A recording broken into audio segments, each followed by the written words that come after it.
Hi everyone, this is Miss Cahill, and this video is going to offer you some suggestions for setting up your body paragraphs for the Lord of the Flies essay assignment. I made a note at the beginning here that this document is providing suggestions for you to how to set up your body paragraphs. So these aren't mandates. You don't need to write your body paragraphs exactly as I have them here, especially if it doesn't work for you, okay? So if you want to use different phrasing or different structure and you feel comfortable with that, that's totally fine, okay? I am going to share this document with you via Google Classroom. So I'm not going to go over every single detail. I'm just going to give you a general overview of how to use this to help you, okay?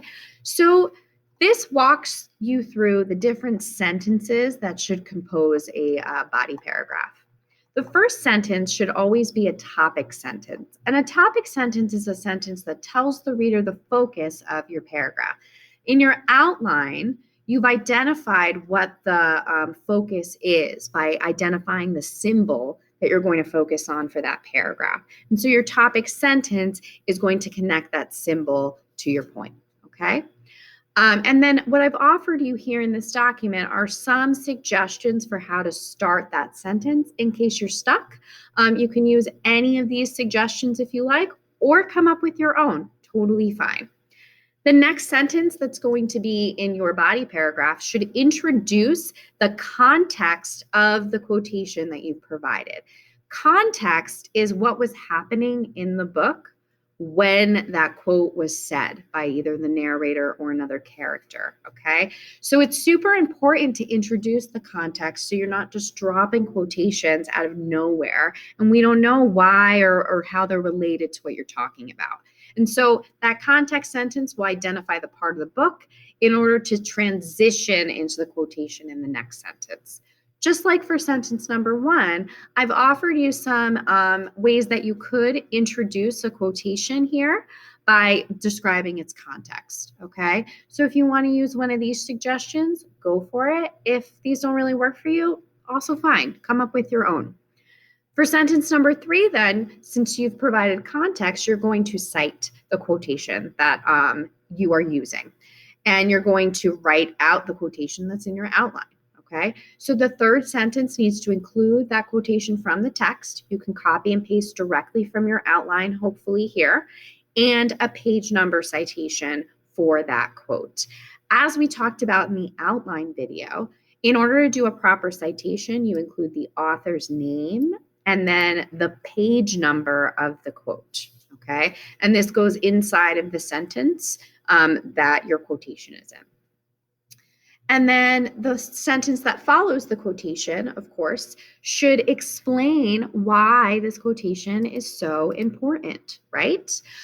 So there are a variety of ways you can explain a quotation. I've offered you some suggestions here, but basically you just want to focus on why it's significant and maybe what the symbol stands for and why it's important to the text as a whole. Okay.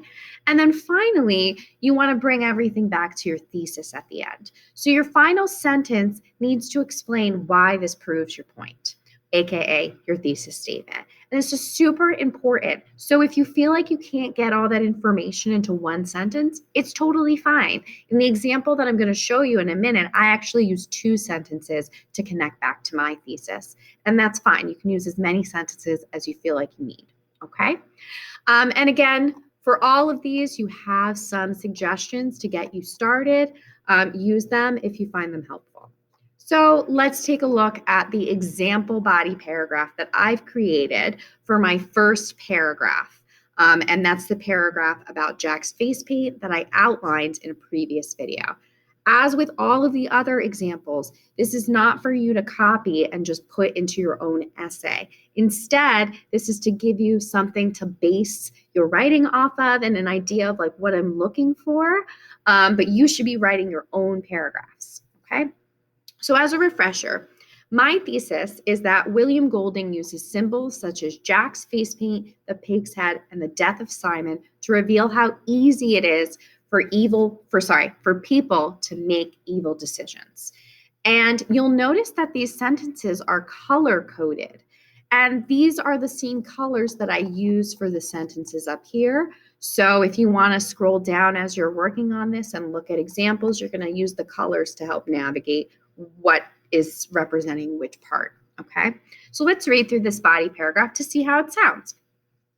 One important symbol in Lord of the Flies is Jack's use of face paint. In the early chapters of the book, Jack begins painting his face to blend in with the environment so that he can hunt more successfully, but this also changes his personality. When Jack sees his painted face's reflection in the water, he looked in astonishment no longer at himself but at an awesome stranger. He began to dance, and his laughter became a bloodthirsty snarling. This quote is significant because it shows how much he changes in an instant from a young boy to someone who has savage tendencies, like his bloodthirsty snarling. Jack's face paint helps show how it is easy to become an evil person simply by changing the way one looks. After this moment, he continues to act more and more evil, eventually participating in Simon's murder and almost killing Ralph at the end of the book. So, just to recap, what I've done here is I've introduced my topic, then I introduce my quote in the orange, and then I go through and I provide my quotation and explain why it's important in the book in general, and then explain why it's important to my point that I'm making in my thesis. Okay, so hopefully this helps to clarify what I'm looking for in your body paragraphs. Remember that these are all just suggestions. You don't have to write things exactly the way that I write them. Write in a way that works for you. Just make sure that it sounds professional. Okay. Again, I'm also going to share this document with you within your body paragraph assignment so you can refer back to this without having to look through the video again. Thanks so much for watching. Enjoy your writing. And if you have any questions, you know how to reach me. Email, Google Classroom, or talk to me in class. Have fun.